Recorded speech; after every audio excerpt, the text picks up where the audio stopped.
fantastical, so unpredictable, here on the SNL network.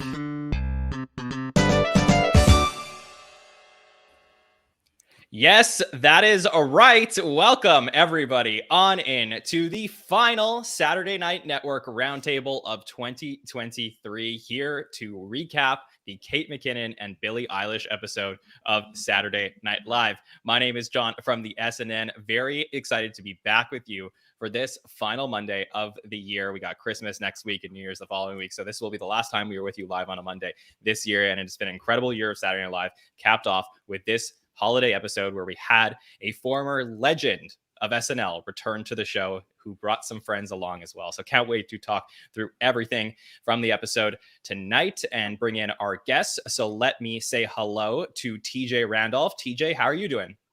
John, I'm glad to be here, and I think this was one of my favorite episodes of the season.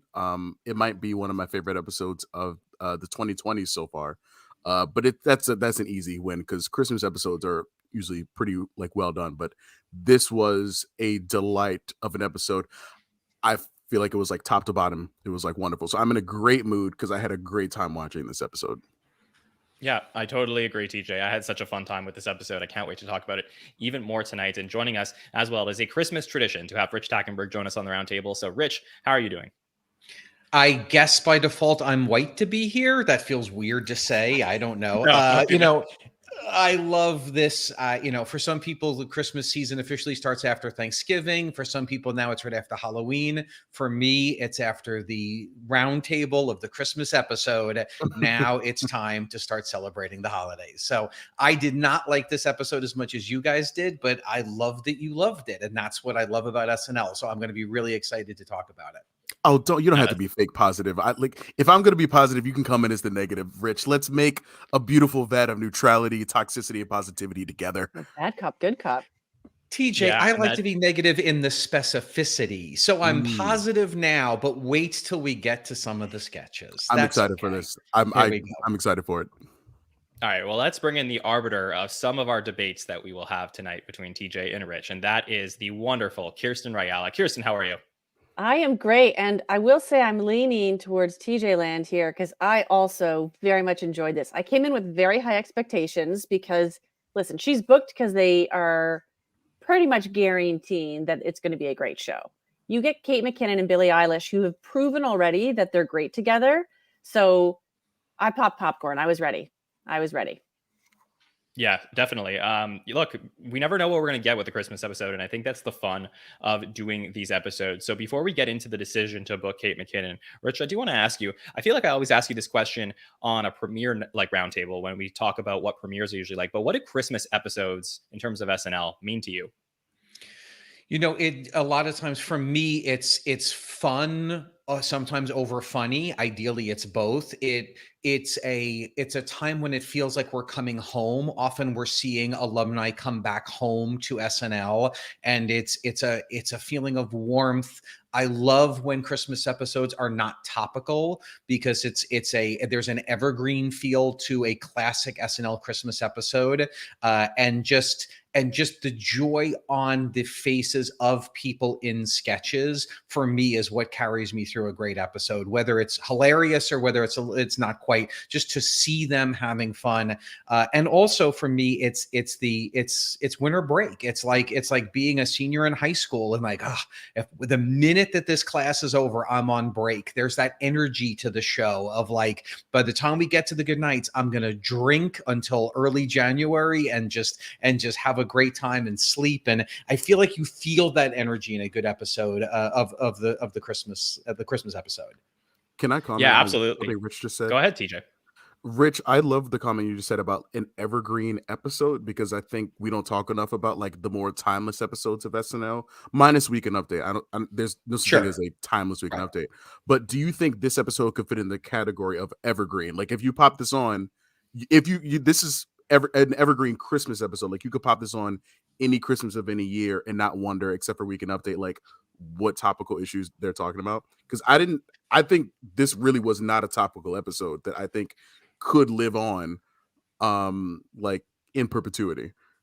Yeah, I definitely think so. Other than maybe 10 years from now, if you're watching it and you're looking over at your Pongo and going, that's so weird that they guessed Pongo was going to be a thing. But yeah, I do think so. I That's think so there were, funny. yes, yeah, yeah. Can you imagine? Yeah, I think the other factor that we have to consider with Christmas episodes is, especially this year, which is that they started the season late. So we only had 2 weeks off from the premiere. So this was the 8th episode in 10 weeks of the show, which is not easy. It's really hard for them to do what they're doing. And I do think that Christmas episodes sometimes represent that last push of like, let's bring everything we got, every idea that we want to pull out now. We probably are going to have a good host. We're probably going to have some guests. Let's just be extremely creative and do our best to do that on a holiday episode. And then we'll come back refreshed for the new year. Whereas, so like that's always my fear with the episode before the Christmas show, which is that they're looking ahead to this week. And they'll never admit that they would do that, but that's always my fear. And I do feel like the writing was better this week than some of the previous episodes where they got more creative with some of the sketches, some interesting concepts, whether that was the fact that Kate McKinnon was back in the building or the fact that it was the holiday show. Either way, positive for me. Kirstin, what about you? Any memories of Christmas shows, or what does this mean to you to be able to watch an SNL Christmas episode? I think they're very relatable to people because they mine territory that is more broad in general, and they have a lot of fun with really well-known personas and archetypes. So family, right? We're all going home for the holidays, and it's where Drunk Uncle came from. It's where you've got all of the crazy family dynamics. There's a dash of politics, but it's played as in the family dynamic. And then you've got the mom that does this, the grandma, the people living all under one roof, the cousins. Like there's so much there, which also creates great ensemble pieces. And so you're getting so many of the cast. They're all playing these different fun characters, and you can create so much around that structure that we end up with both, I think, really fun, relatable content to mine, but also setting up the cast to have some fun working with each other in a lot of the scenes. TJ, what about you? Any Christmas episodes you think of when you think of SNL Christmas, or sketches or moments, and then like that make you feel like, okay, like we're at the SNL Christmas episode. This is so exciting. Oh, for sure. But like, I am, it doesn't matter. I'm not going to qualify it. One of my absolute favorite episodes of SNL of all time, and this is when I was a big Late Night with Jimmy Fallon fan, like back in like 2011. I don't remember if this episode was 2011 or 2013, but Jimmy Fallon hosted 2 Christmas episodes of the show like 2 years apart, and I want to say it's 2011 and 2013. Yeah, and you whichever got it one right. is the one that he did with Bublé, that he did with Michael Bublé. 2011. Yeah, I big fan of that episode. I used to watch it like a lot, especially the Michael Bublé when he's doing like the Christmas hits and everyone's kind of doing their impression. And one point they're like, "Oh, here's Lady Gaga," and Lady Gaga, it's just a Christmas tree with like a pink wig. Like I really enjoy that Christmas episode. It honestly makes me laugh. I know that like I was introduced to it, but I didn't know it was already like done a ton. But I think that episode introduced me to the thing with Catan and Horatio and Tracy, that I Wish It Was Christmas Today, which I know was like been done a lot, but at the time I had just graduated high school, and I was like, this is so fun. And I think I was a senior in high school, and I was like, oh, I just really enjoyed it. And so I think that was also a part of that episode. And there was something there was something just about like that pre-Tonight Show Jimmy Fallon that I really loved. Great episode. So that's a huge one for me. Those Christmas episodes there's a couple other ones more recently, but they are escaping me at the moment. But Can I chime in? Santa's My Boyfriend. Yeah. Sweaty Is that the Balls. one with Santa's My Boyfriend? Anna Gasteyer as Martha Stewart.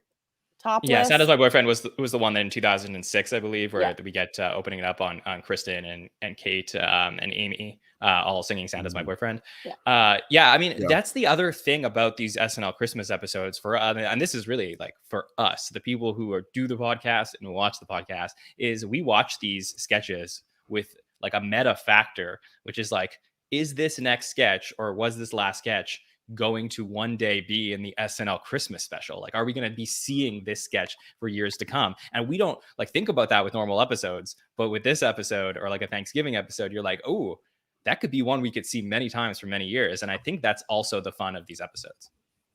I did forget one. I knew this one I was forgetting. The Eddie Murphy episode from a few years ago with Lizzo. That I think was that they announced it months in advance, so you knew it was like, oh, like we're like they're trying to promote the hell out of it. Lizzo's song like performances on that episode are like some of my all-time favorite SNL performances. Eddie just came back and like, yes, I'm not saying it was perfect, but it was an electric show. And so yeah, like So that. So this like is a great Eddie and segue, Fallon. TJ, Yeah, because the Eddie episode from season 45 and the Kate episode from season 49 have something in common, besides the fact that we got the North Pole sketch, is that SNL booked Kate McKinnon prior to this season even starting. So they booked Kate knowing that she was going to be doing the Christmas episode, and they had that ramped up. They didn't do the whole like PR stint of like, oh, Kate's coming. I mean, it's only been a year and a half versus, Eddie was a long, long time. But they had that. It's different. But still, they booked her, knew she was coming back. The cast was excited. Everyone at the show was anticipating Kate McKinnon coming back to the show. So let's talk about the decision to book Kate. She only left us about a year and a half ago at the show, but a lot of people felt that when she departed in 2022, this was absolutely a top 10 cast member in the history of the show. Somebody who changed the game for women at the show. The fact that she was, out gay and proud of it, and be able to incorporate that type of humor into her sketches was so important for like an entire generation of fans of the show. So Kate McKinnon means a lot to a lot of people. And I, for one, was excited to just see how she was going to come back and interact with some of the new players we got in the last couple of years. So let's go around the roundtable and talk about the thoughts of Kate McKinnon coming back to host Saturday Night Live. What do we think when she was booked? Rich, let me start with you. I mean, certainly a home run. I mean, you're absolutely right. One of the great cast members. You want a ringer for the Christmas episode, and alumni for the Christmas episode is always great. I always find it challenging when you bring back someone who's only been gone a year and a half. How do you make it an episode that feels like an alumni returning and not just another episode of that cast members? And for me, this episode struggled in that. I'm glad to see that it didn't for you guys, because for me, it felt like an episode that Kate McKinnon was on, not that an episode that Kate McKinnon was hosting. But that said, that's still pretty damn good. And, and certainly she does not deliver. She does not deliver. It was also interesting when you book Kate McKinnon, especially so close to being only 18 months out, when you look at it and go, okay, are we bringing back Kate McKinnon characters? Are we going to bring back Kate McKinnon sketches? And it was an interesting how little they did. And I'm assuming that was very intentional, that they chose not to do some of her famous characters, and except for the very, very end of the show as a nice little callback, which I thought I wish they had made a different decision. I would like to have seen a couple of the Kate classics come back, which they didn't. Interesting.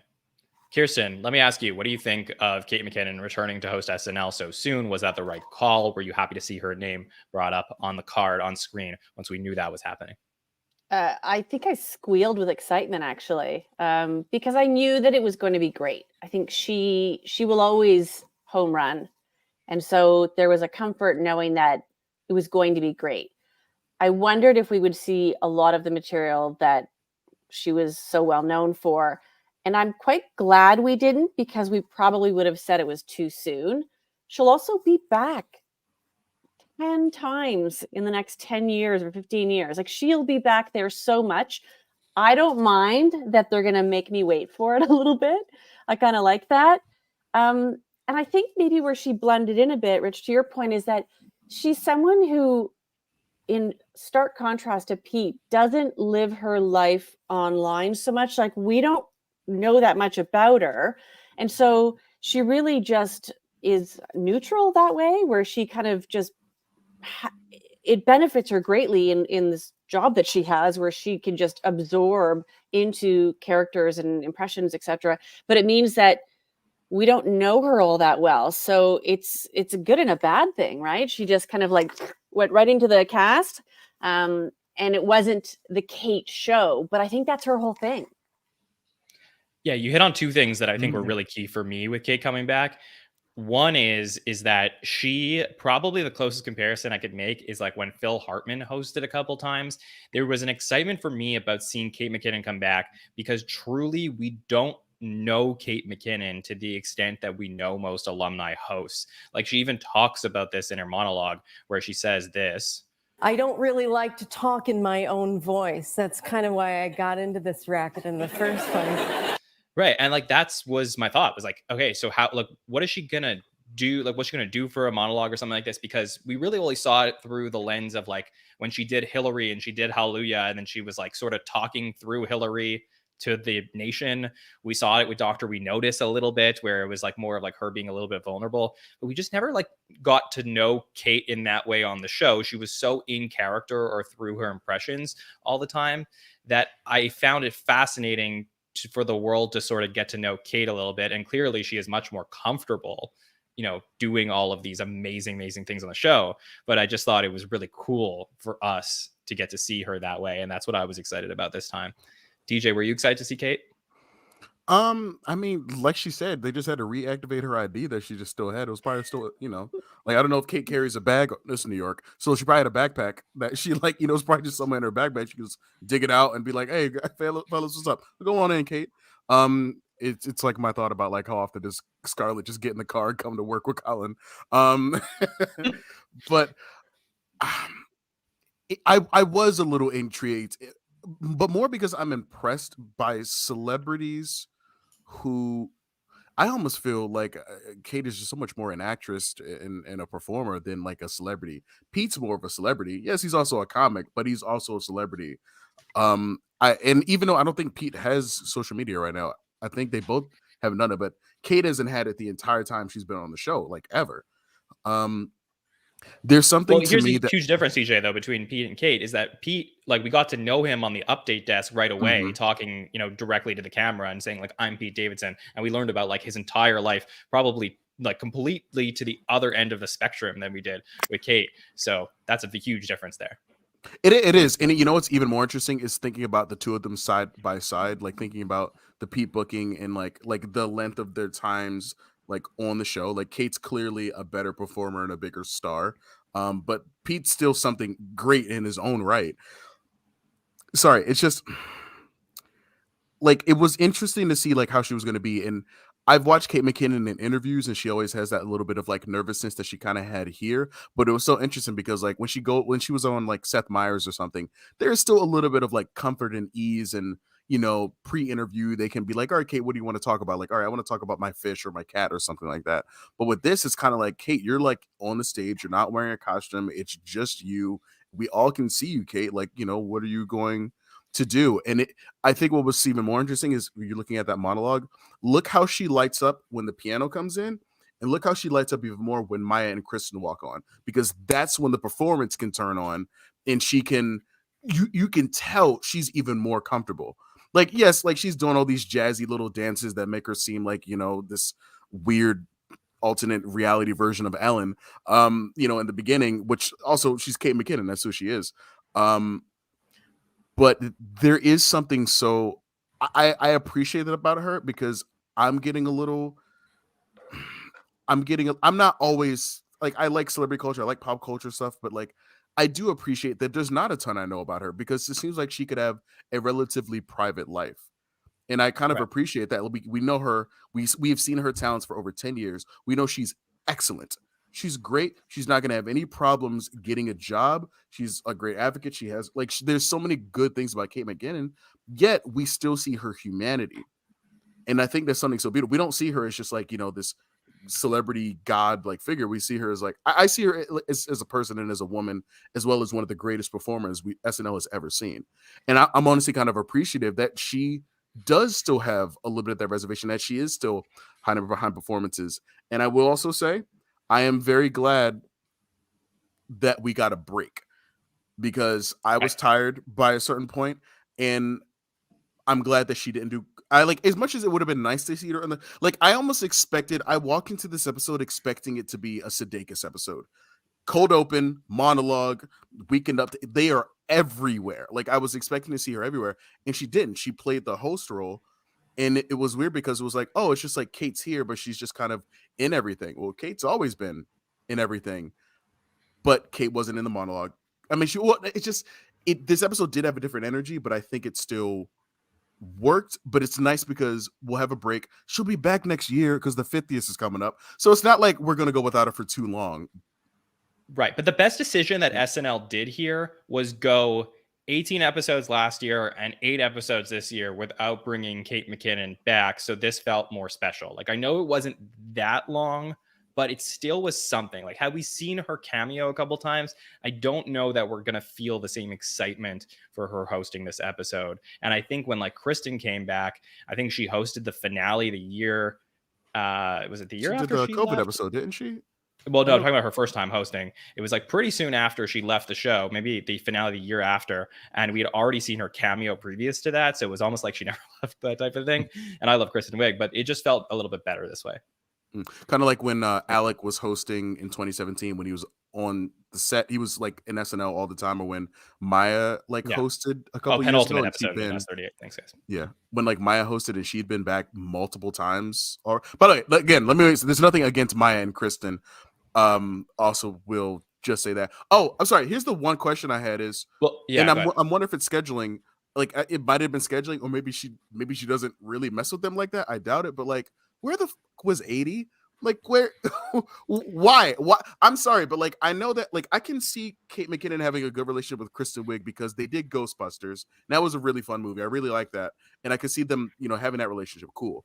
And I know Maya stopped in and was around a lot, like especially during the COVID year. So I can see that, but like 80, why not bring 80? Is anyone else baffled by this? Great point. I do want to let Rich get in here because I think he's dying to get in. Oh, sorry. Go ahead, Rich. Go ahead. Rich. Yeah. No. Jump in. Yeah, go ahead. You know what? I wasn't writing down my counterpoints to TJ, so I lost the thread a little bit. The button I would put on having someone so soon come back is, what I'm not seeing from what I didn't get from this. And by the way, she's amazing. Of course, I would book her. She's not physically much older, as sometimes alumni are, where their relationship with the cast becomes different because they're of a different age. She's not substantially different in her career, where she's now at a stature she had not been. She has not, and by the way, she's amazing. She has not used a muscle like Bill Hader playing Barry in a artistically in a way we have not seen. And I don't necessarily feel like she opened up and I felt like, I saw a side of Kate McKinnon I didn't know. So while I still thought it was a really good episode, and of course I would have co-signed booking her, it did feel to me just like another episode of her from 2 years ago, rather than a different episode. Like, if you took this episode and 7 other episodes from say season 37 and mixed them up and said, in which one is she the host? Other than the monologue, I would not know. And I don't think that's often the case with a lot of alumni hosts. That said, I still love her. And tell me when we're ready to talk about the cameos, because I have thoughts on that too. Just one. Yeah. Question. Well, go ahead, DJ. Do you feel like it's kind of the same as like when Eddie hosted, was it season 8? Whenever Eddie hosted, but it was supposed to be whoever it was, 48 Hours co-star or whatever it was. Right. You felt like it was Season that 8, where it was like, this person couldn't show up. Season 9. I mean, obviously, no, they didn't like book a Margot Robbie or Greta Gerwig or something. But like, do you feel like it was that energy of like, it was like, all right, a cast member's just going to host the show, so they're just going to be in everything? Because I saw that episode as a kid, and that was akin to Jesus Christ hosted Saturday Night Live. That's what it felt like. And the fact that he had left and came back the conquering hero, it had a totally different energy. No. I'm talking during when he was on the cast. No, he came. Well, he came back. That was season 8. Yeah. I'm talking about his season 8 hosting. Yeah, when he was still in the I guess cast, that is like such a unique, like that's a unicorn of an episode. Like that would kind of be the same thing as if like Keenan hosted right now. We'd just be like, oh, okay, like, that'd be so funny. Right. Oh, I thought you were talking about when he first came back a year later. Okay. Right, but let's get into this, because I do think, and I'll just throw this out there. We could talk about Kristen Wiig and Maya Rudolph being there, and 80 and Cecily not being there. I do think that this episode benefited from not having 80 Bryant for the reason that Rich said, where it did feel a little different than what I got from season 47 of the show. But Rich, you can talk about the cameos by all means. Yeah, I mean, it was interesting. I mean, first off, anytime you can give me, those 2 cameos, it's a win. I mean, they are killer. They are. So of course they're going to be great. You know, it was also, but I will say for me, it was a little bit also like, to me, SNL is like coming home, and she's coming home. And this was an episode where them showing up at first, I'm just like, Maya and Kristen, oh my God. And then I had this weird like Doctor Who Christmas special, timely-wimely, wait a minute.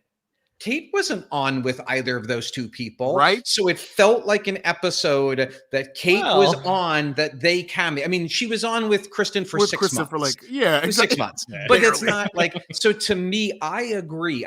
80 would have been too much, but bring back Bobby, bring back Vanessa, bring back Hader, that more of like the early Kate, but to the true Kate time. So for me, it was great that they were there. They killed it in everything that they did. They are just, Maya can just make me laugh just by looking at the camera. But it did take me out of this, like, wait, where are we? What's going on? And so maybe it worked as sort of a timeless aspect of SNL, but it definitely threw me off in like, I don't feel as much home, like we're returning to an era of SNL bygone. It was more of a sort of an, I guess, generic cameo feel to me, even though they are clearly heavy hitters in the cameo world. I honestly thought that the thing that we were going for in this monologue where they didn't go was, I thought we were going to bring out all 8 women who have hosted Saturday Night Live that are SNL alumni. Like, I thought maybe we were going to then get like Tina and Amy, Julia, like Sarah Silverman. Like, I was like, oh, is that what's happening right now? Like, are we doing a thing where all the women who were previous cast members like come up? Which like I think would have been like a really, really cool and like nice touch, and almost like, you know, following up our discussion previously about Tina and Candice Bergen coming out for Emma Stone. Like, could we have potentially gotten all the women 5-timers? Like, these are things that I do think about. I have to guess it was a little bit more circumstantial, where it was like, who can we get this week? Who's around? That would be really fun to work together. Clearly, Kristen Wiig and Maya Rudolph were able to be there at least the day before. Probably Paula Pell too, who then they could just be in Tampon Farm, film it properly. So like the fact that people have that block in their schedules and they were able to show up. So maybe it was more circumstantial than anything else. Kirstin, you want to jump in on this? Who knows? They could all be working on something right now and have become BFFs in the current moment. And it was just a natural, like, let's go to New York for the week and do this thing. I adore those women. I also had the same disconnect, Rich, where I was like, wait a second, the math ain't math in here. What is happening? I mean, they're all wonderful women. So I thought, great. And by the way, I hope, John, someone's listening and that we get that group of women on the 50th, because they've got to do something like that. So I'm hoping you've planted a seed there. I love when they show up. I was thrilled. You know, there's a thought in my head of like, did cast members lose anything to these folks? But all the cast members were in a minimum of 2 sketches. So I don't know that people lost out so much if I had to weigh the benefit of having these cameos with Paula Pell and Greta Gerwig and Maya and Kristen. Yeah, no doubt. I mean, we'll talk about this on Wednesday. This was not the Will Forte episode where no cast member was in more than 2 sketches. Like, here we had Chloe Fineman in 6 sketches. Like, there was people who definitely ate on Saturday night. So let's talk about those sketches from this episode. I'm excited to jump into some of these moments that we had throughout the night. And we will start with you, TJ, with the sketch that you would like us to talk about. Let's talk about, the being that neither is alive nor dead. Let's talk about Pongo. And I wanted to bring this up specifically because SNL, since its inception, has been excellent when it comes to doing commercials. They're fun. The SNL commercials are a good time. There's been a smorgasbord of variety on how to do it differently, from the Bassomatic or whatever to Mom Jeans. Like, there's a million different SNL commercials. I really wonder what the number is. It has to be crazy. It has to be in the thousands, maybe the high hundreds. Pongo is a sketch that starts with me thinking, oh, it's another weird like commercial. Okay, cool. Also, just want to pause to shout out my increasing love of J.A.J's commercial voice, because him and also, Cecily Pryor, there's no reason the two of them need to be on SNL. They could be just making money on commercials. Like, and given what they paid actors. So here we go. Yeah. There's approximately 1,725 commercials that have aired in the history of Saturday Night Live. The fact that you have that, I love you, John. I really do. Approximately. Approximately, allegedly. But no. But of course, wait, hold on, sorry. But of course, I mean, Kristen Wiig, I was in over 38,000 sketches here. Yeah, sure. Ask Wikipedia. I did audibly react. I'm sure every single Saturday Night Network podcaster and like listener audibly stood up in their chair. Like I know I was like, I was like, that's not fucking true, Kristen. Like I reacted so hard at the screen. I was Leo pointing at the screen in Once Upon a Time in Hollywood. I was like, nope, that's not true. And I was like, wow, life is cool. But no, let me get back to Pongo. So please, a couple notes on it. One, did Pongo have to be a CGI creature 100% of the time? Because the SNL like costuming and like design, like all that stuff, why couldn't they just make like a styrofoam little dog thing and like wrap it in like a weird like gift wrap paper and use that at least for some of like the still shots? But there's points where like they're petting Pongo, like you could have easily like made something, but like I don't know why it needed to be CGI the whole. It seemed like it was CGI the entire time. Like at some point Chloe Fineman is petting the dog and it's so clear that it's CGI. But that was like a weird thing for me because I was like, did you need to do it the entire time? But the main feature of this sketch that like got me to call back what I was speaking to earlier about commercials was that, we've seen a million like SNL commercials. We know the beats that they're going to go. And this one did follow a similar formula I'm going to bring up in just a moment, which was, it starts with the product and the product slowly begin like everyone loves it. And it slowly begins to like, weird out someone a little bit, which I think, good through line, tried and true formula. It works. Sure. I'm having fun. Like, I'm like, oh, this is silly. It's fun. Sarah Sherman's freaked out by Pongo, blah, blah, blah. But when Kate McKinnon cocks the shotgun as Sarah Sherman is digging the grave for Pongo, I felt like we took a couple extra steps that only a Sarah Sherman character or like these new writers at SNL could really like that this generation of SNL writers could only add on, because it gave me the feeling of, I'm wondering what else I was going to think about this, the State Farm sketch with Michael B. Jordan, where it's a sketch that starts slightly normal, except that sketch gets started a little earlier, but it ends with something completely depraved where Mikey Day is about to jump off of a bridge because Michael B. Jordan, like as Jake from State Farm, has stolen his wife. Also, shout out to that sketch. I still think great, like all time, like not all timer, but just a great like year end sketch. But the fact that like I felt like the devolving with this one went further than I expected. I feel like sometimes you watch a sketch and you may not know the full beats of where it's going to go, but you're watching it thinking, I want to make sure I say this right. You're watching it thinking you kind of know like how hard you might laugh at this, and then you're delightfully surprised sometimes. But sometimes something will steer past that. And it's like, oh my God, to the point of going from like enjoyable, involuntary laughter to pure shock and awe that they had the audacity to do these things and cause a reaction within you. And I felt like this sketch did it the minute Kate McKinnon cocked the gun.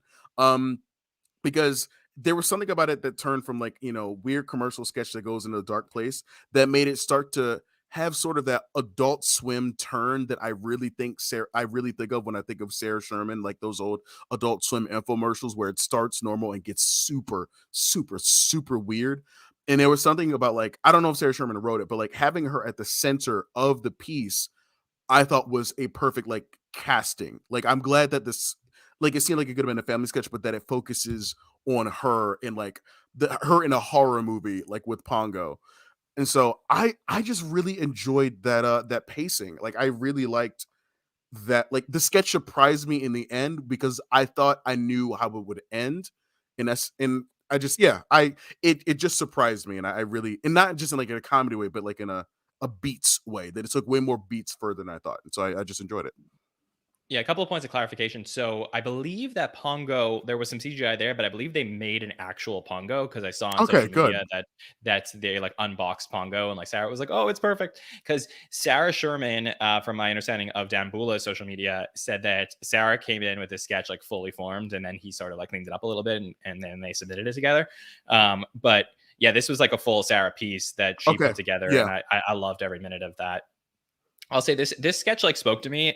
We compared it on Saturday a little bit to Almost Pizza, a little bit of Happy Fun Ball from like a couple of other very classic commercials that we got, where people become like obsessed over this thing that's just like very confusing and like trying to understand like why everyone's obsessed over it. But this speaks to like my humor in a way, because this is just like sometimes like how my friends and I talk, and I think other people who are listening could probably relate to this, which is that we become like so interested in something that is so stupid that we just like talk about it to death. And I think like the idea here that like, wait, okay, this is kind of a cute idea. Like we can have a pet that has like no holes. Like, oh, that's fun. Like that's a good idea. And then it just like gets crazier and crazier and devolves. I love that. So Rich, what do you think of Pongo? I also really like this sketch. In some ways, a little bit differently for different reasons. I will say what I liked about this is I felt that this was very topical in kind of the conversation around AI, and also very timeless. This idea of like, you can tell you all your secrets to Pongo, and like it had that like, that idea of like an AI bot. We were even talking about like, would you love an AI dog as much as you would love, a real dog, depending on the programming. And so to see this, it had undertones of those conversations, but then it was also, as you said, in some ways, Happy Fun Ball, a timeless thing. So I really like that. I also really liked where it didn't go, because I thought we were going to get to, and now the dog starts killing people, and it's a demon, or it's Satan, or that people were going to go truly crazy and start killing people, especially feeling the Sarah Sherman.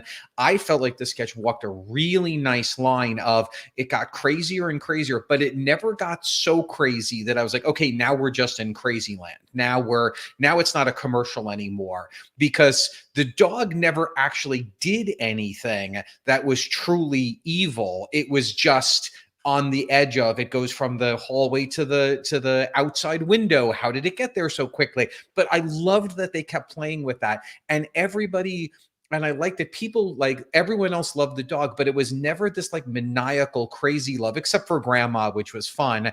It was just like, we have to choose between me or Pongo. And they were like, oh, Pongo. Like I I love the offhandedness of it. It wasn't like Pongo, it was just like, oh no, I choose Pongo. Like that line that was so beautiful. And then Sarah got to be really kind of the crazy one at the very, very end. So I thought they walked a really, really wonderful line on this sketch. By the way, that line, which let me just play that in case you want to hear that one again. You have to make a choice. It's either me or Pongo. Pongo. Also Pongo. Absolutely Pongo. 1,000 times Pongo. God, I love Dismuke's deliveries. I love me was Kate with the 1,000 times Pongo. 1,000 times. She almost whispers Pongo Yes. with the Pongo. Yes, I love this also because my fiance had this exact conversation with her mom, like when she was younger, where it was like, At gunpoint? No, not at gunpoint, but it's either me or the pet, and everyone's like, the pet. This is such a normal thing that people do experience, that I just like love that they incorporated there. And that's the thing, Rich. I love your point, because again, this could have gone in a way where the Pongo got destructive, but they kept it like creepy, but not like a killer. I think I saw someone mention like Megan in the chat, which they did last year during that Aubrey Plaza episode. So like little things like this, I think add to it, where it left. I think by keeping it creepy, they leave it ambiguous, which makes it still funny. So like stuff like this. He just moves silently through your house like a spider. Like that scared the heck out of me. You cut off the best part, which is, I don't love that. Like that was such a great. That's when you go, oh, okay, now I know what the game is. With such a subtle line, just I don't love that, and you go, oh, I see where this is going. Chef's kiss. Yeah. Right. And just got a little thing with like them closing, like her closing the eyes, and then they just like open right back up. That type. Kirstin, what do you think of Pongo? Pongo is real. I also saw the reveal in all of its non-CGI, soft, wet, holeless glory. Hey, oh, come on. Yeah, Pongo. I love that it was like two sketches in one, right? I started off a certain way, like it could have been another one of those Kristen Wiig getting the robe again or whatever that was, and But then it turned into something very different and interesting. So I'm loving these twists because we dissect these things week upon week upon week. And so when you can give us a bit of a usual suspect twist, I am here for it. I thought Sarah's acting with the jump scares was great, very believable, and enjoyed those. And I loved her line when at one point she kind of went like, "It's only been 36 hours." Like it was, all this had happened in such a short time.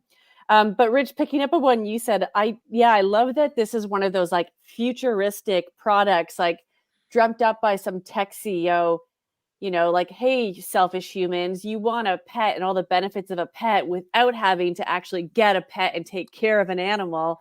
And it's, again, probably on the cover of Wired at some point. And this is what the future of animal and pet ownership looks like. So I hadn't leaned into that, but absolutely that's there, where this ridiculous thing. If it had eyelids, it wouldn't have been creepy, by the way. It did have eyelids. Well, I mean, eyebrows. Permanent eyebrows, like just the fact that it had like the big bug eyes, like just made it creepy. So something you said just reminded me of something. There was a pet with no holes. This is going to be a thing for like 90s kids. There was like a late 90s, early 2000s toy. It was like a little miniature robot dog with like light up ears. And you could get them sometimes, like, stop it. You could even sometimes like get them these little robo dogs that like they had them in the McDonald's Happy Meals for like a while.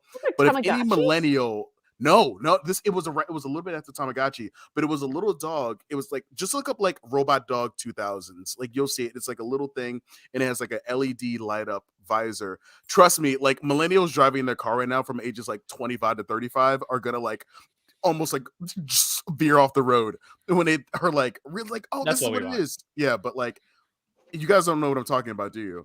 No. You remember this? No, product? but I'm so used to that, TJ.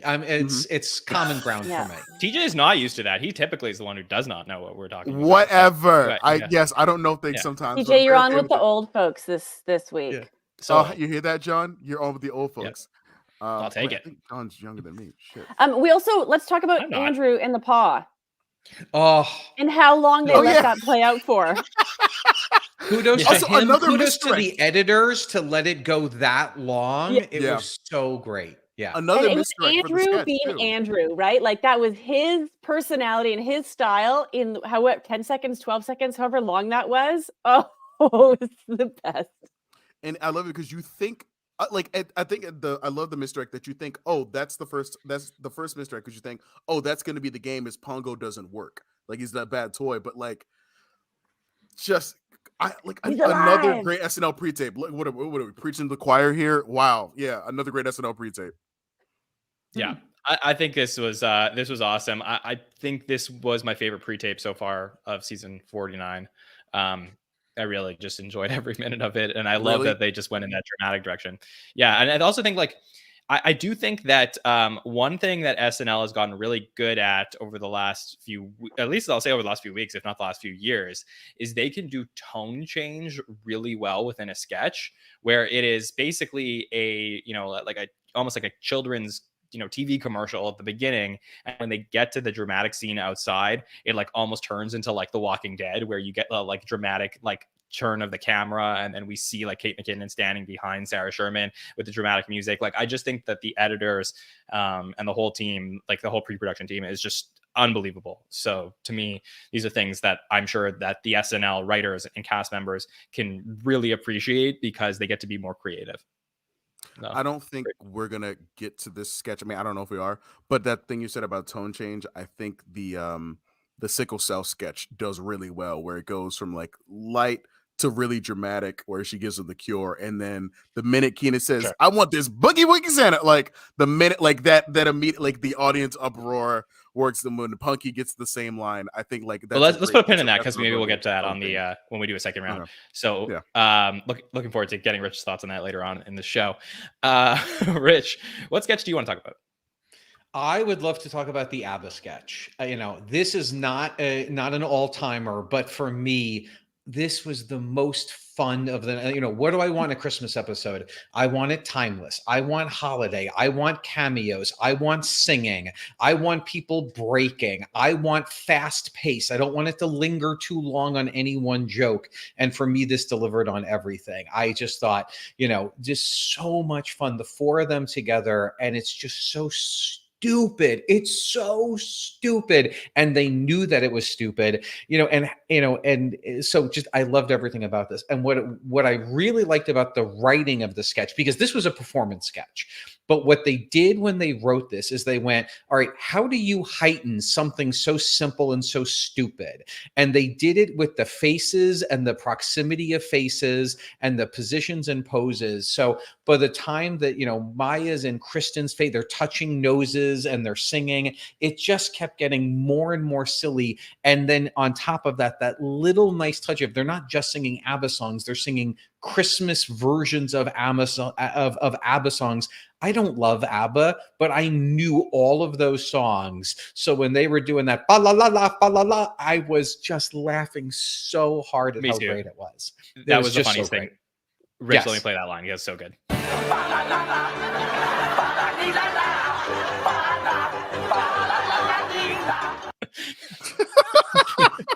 It's so, and that when they were in the writer's room at 3 a.m. and someone did that, they went, are we going to put that in? Like, is that funny or are we just tired? Like, what? That's what we're paying for. It was, we're not paying them anything. Yeah. That's what they're paid for. But yeah. Yes, oh my God, this was so funny to me. This reminded me so much of like having drinks with your friends and then doing like karaoke, or like, just like being at like an event, like whether it's a concert or like a wedding or something, and you're just like just going like all out to a song. That's what it felt to me. And it was pure joy and everything I love about this show, which is that like I can have a really interesting, serious discussion about like sketch writing and like sketch concepts. And then I can get this, which is just pure insanity and fun. And I have to say, like, all four of them were really great in this. Maya Rudolph was fantastic in this. So great. Her face, like, I honestly, like, what I would love, how we're getting like those like T-Mobile like behind the sketch things that like pop up on social media where they show like behind the scenes, like here's like a free idea, like go redo that sketch, but just have one camera on each of their faces and separate it into 4 quadrants so we can watch them individually. Because I guarantee you, if you watched the Maya camera, you would have the time of your life with how serious she was in that sketch. And to me, she was so and good. I would add to you, I would also bet that if we could see the dress rehearsal, that Maya held some powder in dress in order to really make Kristin break, which I just loved so much. Yes, let alone the fact that we got this line from Maya. The truth is, she's super depressed. which was so great. This is Noonie. It felt like that. Isn't there a character that like her and Kristin do where they're like running around with like a golf cart? You might think of the showcase sketch, but I'm more thinking of her and Fred Armisen used to do like the Noonies, where it's Noonie. Noonie. Yeah. Noonie. Yes. Yeah. And by the way, shout out to JAJ and the writing of the narrator. There are a lot of funny lines about Fleetwood Mac and being first alphabetically, like just so many good, just to keep us laughing every step of the way. It was so good.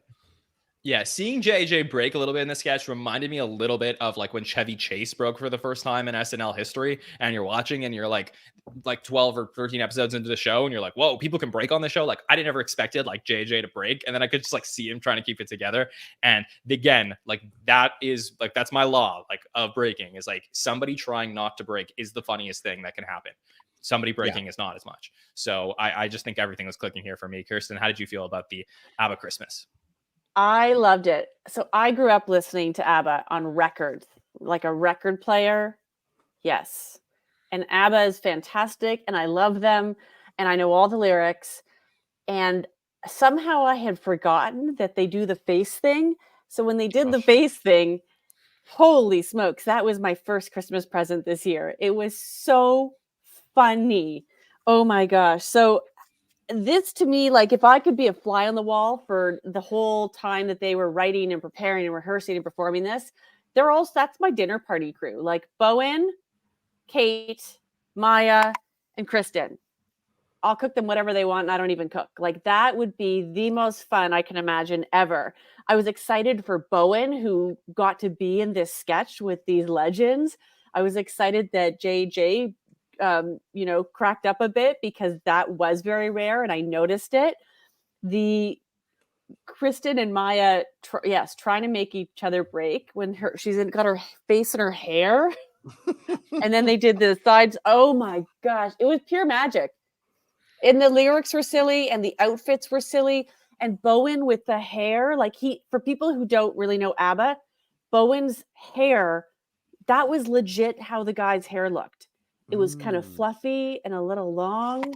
It's all very 70s and they were very bedazzled and shiny. And it was that strange, but wonderful. So I'm going to rewatch this one many, many times.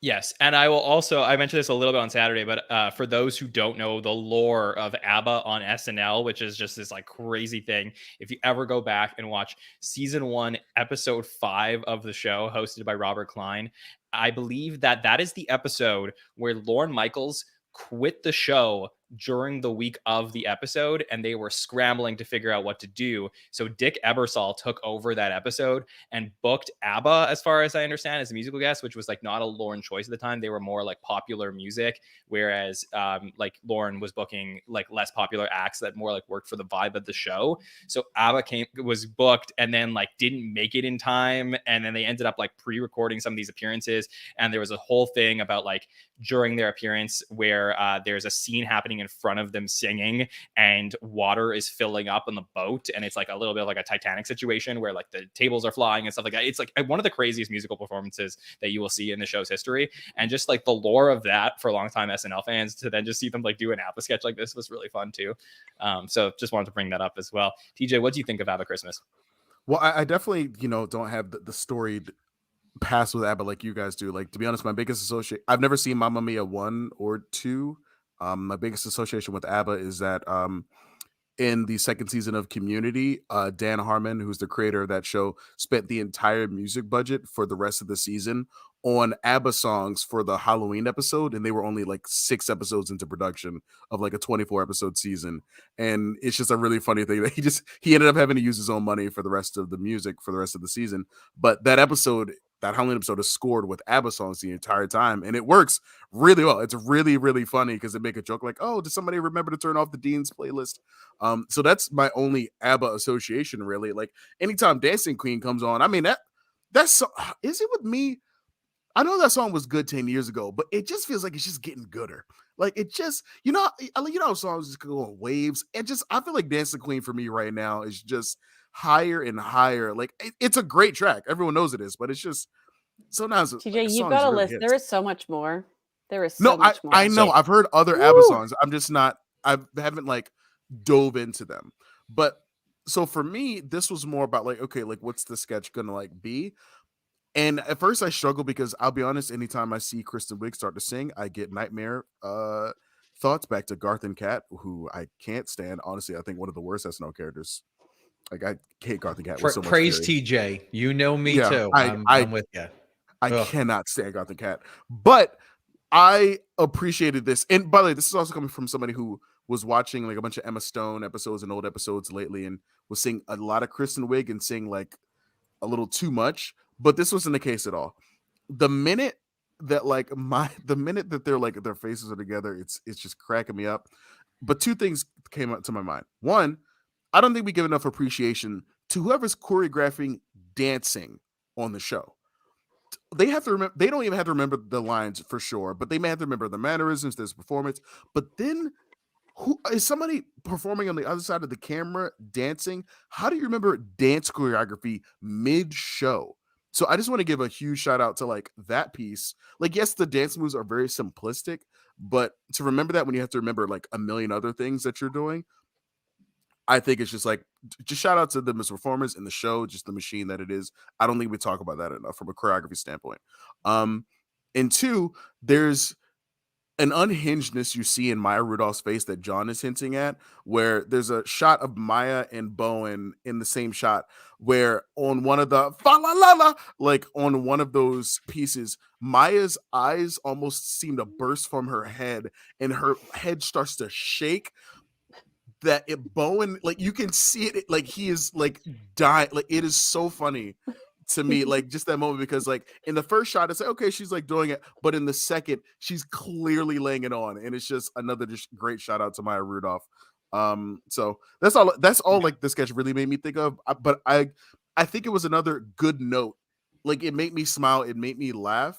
But I don't think it was really like a low point for the also makes me think of Barry Gitt's talk show a little bit. That's what the sketch made me think of too. But yeah, it was fun. Shout out to Ellis in the chat, who mentions, because he was there for the dress rehearsal, and says that there was somebody behind the camera leading them and timing them. So of course you get that choreography element to it all. And yes, to what you were asking, TJ, is like, look, is ABBA cool again? I think so. I mean, they're having a renaissance for sure, because ABBA music is being played in club. Well, besides the movies, their music is being played in like clubs now more than ever. Oh yeah, I've heard them. So, Yeah, like there's clubs, like Gimme Gimme Gimme remix, and like Voulez-Vous is being played a lot. So like there's a lot of songs that are being played now as like throwback songs that people just absolutely love. And so yeah, for me, it's just works on every level. So glad we got this in the show, and definitely the one that I've watched the most since the episode, just because it just made me crack up. Okay, Kirstin, what sketch do you want to talk about? Tampon Farm. Tampon Farm. Tampon Farm. I really liked Tampon Farm. In my notes, because I take notes as I'm watching, I wrote pre-tape, Kate with guitar, Maya, Kirstin, Billie. Was that Paula Pell? Tampon Farm. And then I wrote the cauliflower one. So I think what was so funny about this one is it was only about 2.5 minutes. The first minute, I was like, okay, this is like, clearly she's leaning into this like lesbian guitar Lilith Fair kind of vibe. Like, wasn't quite sure where it was going. There was a bit of a misdirect when Kirstin ate the banana the way she did. I know, because it didn't turn out being. Yep. That's just how she eats her bananas. Hey, that's how she eats her bananas. She needs to calm down, is what she needs to do. She needs to sit She needs down to calm somewhere. down with those bananas. She was showing off. So it was a great reveal. I'm sorry, Kirstin. I'm sorry. It was a great reveal, and I did not see that coming. And it was so silly. And it's, for some stupid reason, it's still a bit of a taboo thing to talk about tampons. And even the idea that a lot of men are like, super plus, regular? Like what? Like just all of those inside jokes, I guess. Pardon the pun. That's horrible. About flow. 10 out of 10. Well done. Kirstin can say it. We can't. Yeah. But it just it's come so easy. So I liked that little bit of a hoodwink. Well, and then of course you had more cameos. You had burlap outfits and the long hair, and you've got some of the current cast in with these cameos, and you had cameos on cameos. We did some Inception cameos because we got Paula Pell and Greta Gerwig in there, Billie Eilish. You can look up the lyrics. They're pretty darn funny. And I like that they're just opening up conversation for people to talk about tampons, because you guys, they come from a farm. They do come from a cabbage patch. Some different types come out of tree pods, and some do grow like cauliflower. If you didn't know, now you know.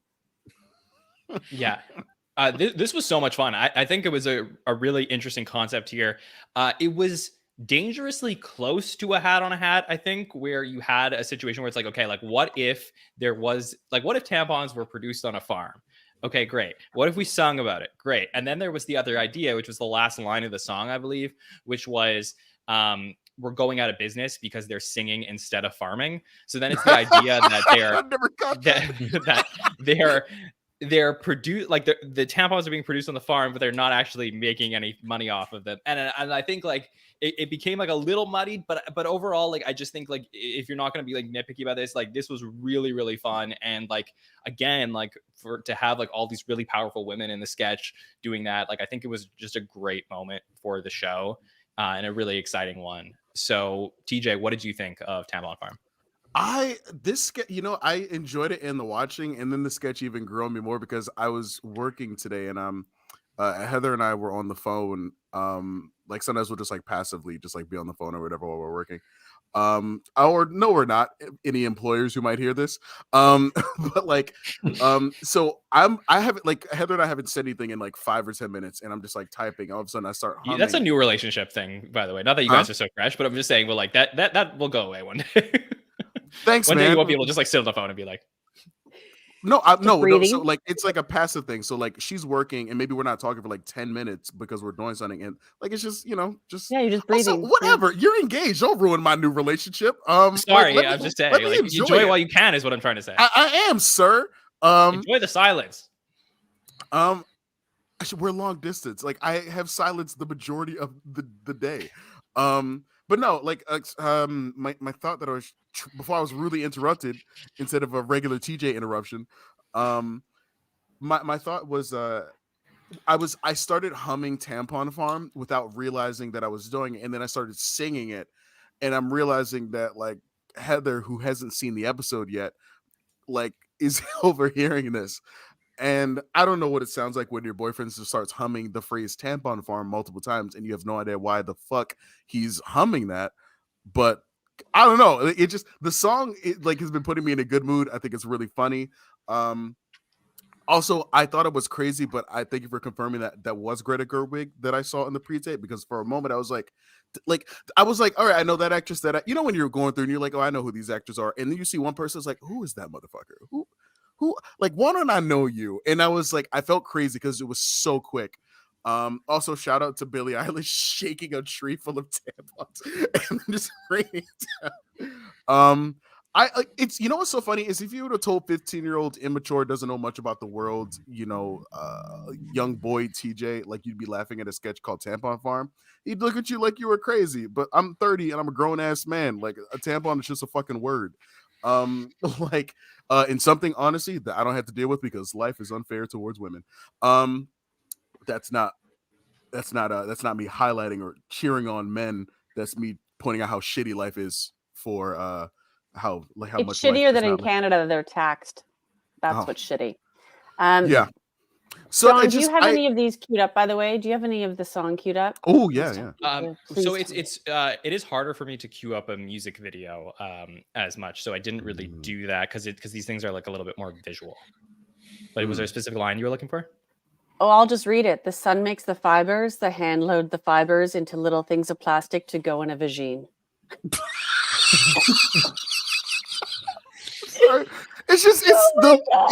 On top of the song being catchy, the writing is top notch. Like I don't know. And yeah, I had a really fun time like watching this. Yeah. Sorry. I really, really liked it. Also, for a moment, there's something really funny where like, and I think it's really done well because you have to play well to do it for humor. But a moment where I think some of the farmers are beginning to make out, and they cut to a shot of Marcelo, and he's the only male in the entire sketch. And Marcelo just like is like grinning up and down. And when I watched it the first time, I'm pretty sure he was watching Kristen Wiig with the banana. I think that's what was happening. Yeah, probably.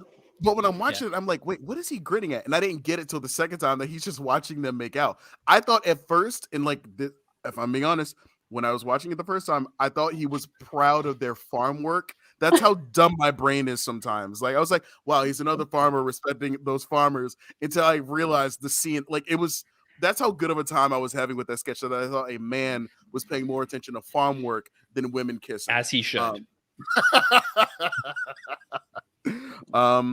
Yeah. So no, just very funny, very fun sketch. I can't wait to listen to it on Spotify. Yeah. What do you think? Okay.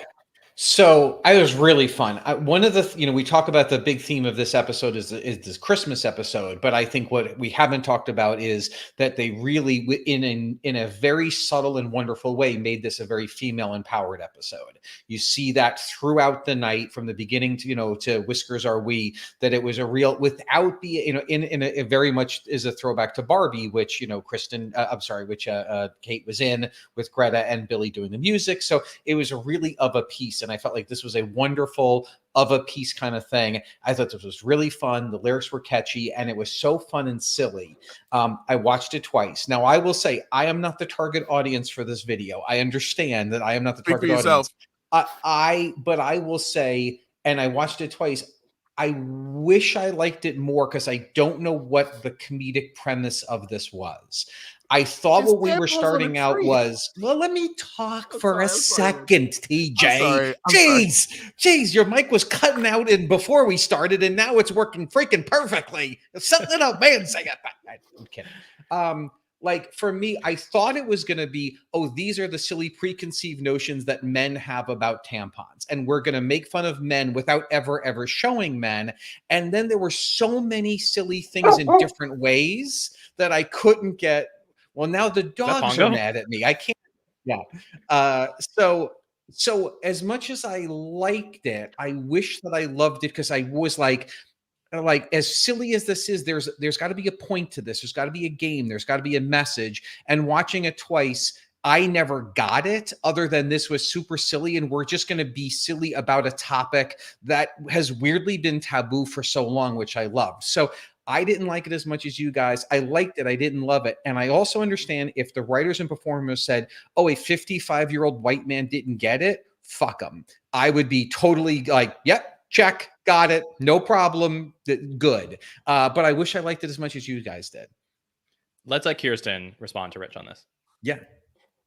I love that you are acknowledging that it's not, every sketch is not for everyone, because that's exactly it. I think, and someone commented, yeah, this is a bit of an Indigo Girls parody. I think it is a little bit about where tampons come from, but in a very subversive way. Like, it doesn't need to be as overt as the TikTok videos where they're literally asking males on the street how they're made, where they come from, and where they go.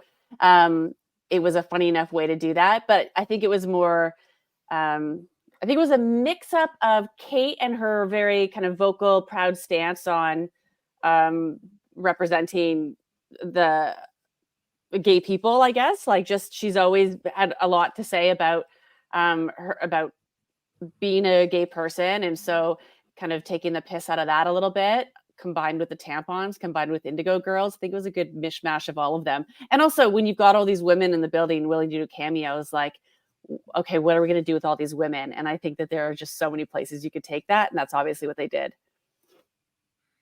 Yeah, that makes sense. So great sketch here. Go ahead, Rich. No. It was interesting to hear Kirstin say that. And I love that in hearing it, I was still like, oh, just as the comedy purist, I'm like, what's the game of the scene? And I almost felt like the big miss for me was Marcello. Like, I think if Marcello was more of a like, what are these people doing? Then I would understand, oh, as crazy as these women are, men are stupid. Got it. Or men don't get it, or something. Like, it felt like it was still muddy for me. But again, that's what I love about Saturday Night Live. I love that. By the way, I liked it. I just didn't get it. But I also understand maybe the point of the sketch is that people like me don't get it. I'm dumb, and that's fine. No, but you know what, though? That last line around how their business failed because they were just singing, like, I think they could have leaned into that. Like, even if he'd been the delivery guy, like, coming to pick up the boxes and nothing's ready because they're just strumming guitars, right? And he's like, the heck, ladies. Then it highlights more that ending and gives him more of a role than just looky-loo of sorts. Because that feels like an old one. Like, come on. So you want, sure, go watch The Lesbians, which feels very 80s, 90s comedy, like American Pie kind of stuff. So that felt beneath where we are right now. I think it would have been funnier to lean in on that business aspect, that, like, they can have a successful business. These women just can't get their shit together right now. Also, right. And if that was I would love that. If that was the game of the scene, I'm all in. Totally. Also, like, Rich, if it's any consolation, like, I don't know a ton about tampons myself. Like, I know, like, the basic function, but, like, if you ask me questions about sizing, I'm not sure. That but is a consolation. Well, no, but like, no, I'm not gonna pretend like I know like a ton about it. I'm more comfortable with it because my generation has been trying to normalize talks about, you know, the body and what the body goes through and stuff like that. I'm not saying everyone's thinking about it. I don't know any woman who loves a period, but it's just like it is what it is. But I don't think that's the game of the sketch. I think the minute you see a tampon made into a piece of cauliflower and one of the most preeminent musicians, American musicians, shaking a tree of tampons, I don't really ask the question, oh, what's the game of the sketch? Because I'm like, oh, it's I get the absurdist likeness of it, but like I do like, because like I think there was a couple lines in there I was like, oh, I didn't like know that. Like there's still stuff I don't know, but like I do.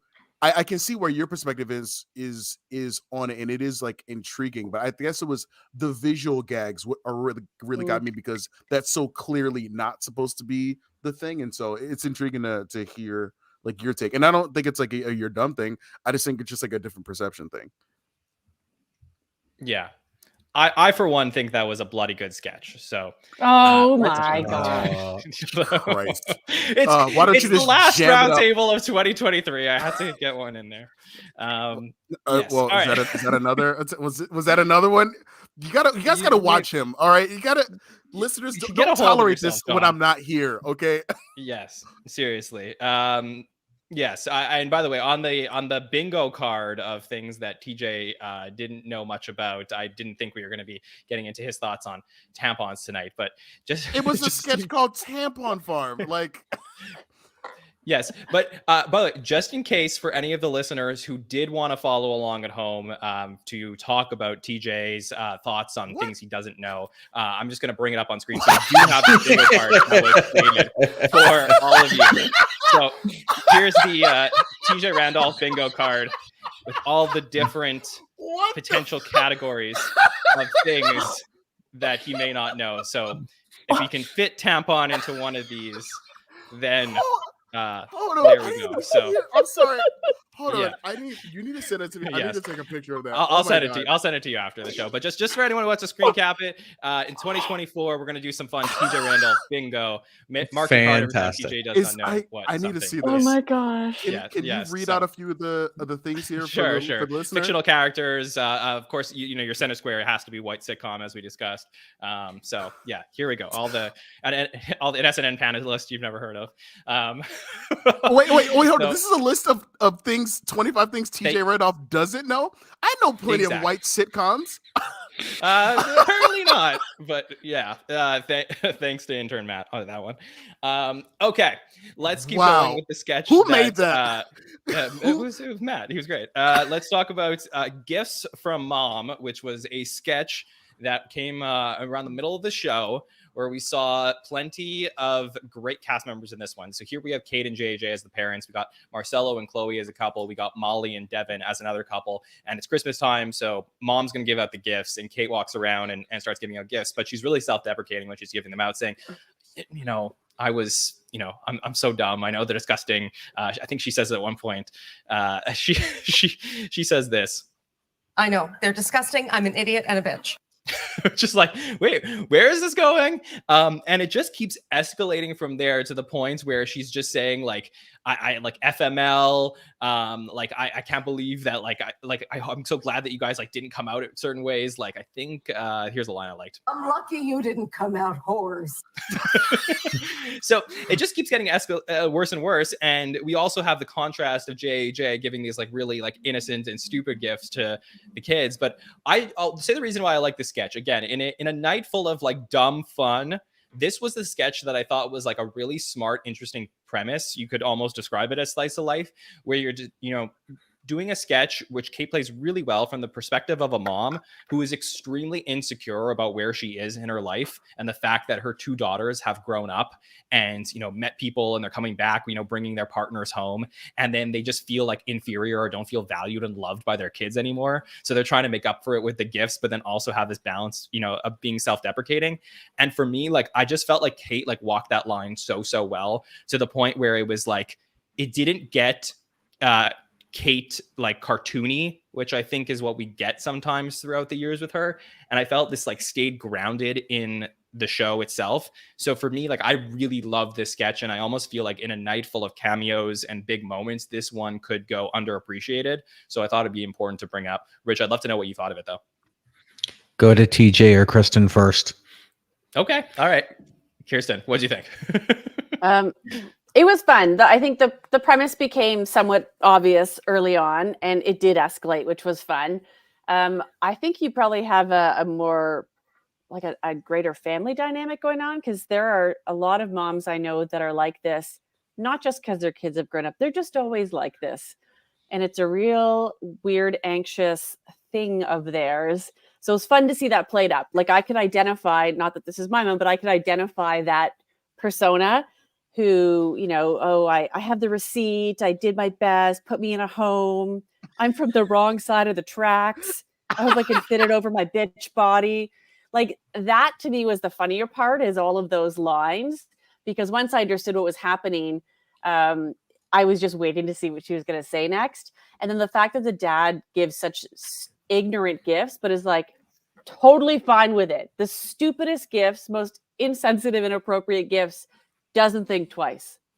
That was also the fun mom dad thing. And that's, for me, this whole idea of, you know, a holiday episode where we're all going to experience some form of these dynamics when we go home for the holidays, where gifting and the awkwardness of people introducing partners and such, that's always a fun thing to play into, as I was talking about earlier. But for me, this one was all about how many times Kate can say interesting, horrible things about herself as this character. Yeah, so to me, this is like way less about the comedy of the sketch. I know it's a comedy sketch show, but it's way less about that. And it was more about like just hitting on something that I just found like really like fascinating, which is the idea of, you know, when you do give a gift to someone and you have them open it up in front of you, like the pure anxiety of like whether they're going to like the gift or not, I think is like a really interesting subject that I don't really see talked about too much on here. Like, yeah, we did the whole thing with a few years back where they like brought up like the different signs and stuff like that as gifts. But this to me was more grounded in something that I felt like was more unique to earlier days of the show, like in the previous eras where they would touch on something like this. TJ, let me go to you. What did you think on this one? First of all, don't act like you didn't just do what you just did by making a bingo card of 25 things that this young man does not know. How dare you?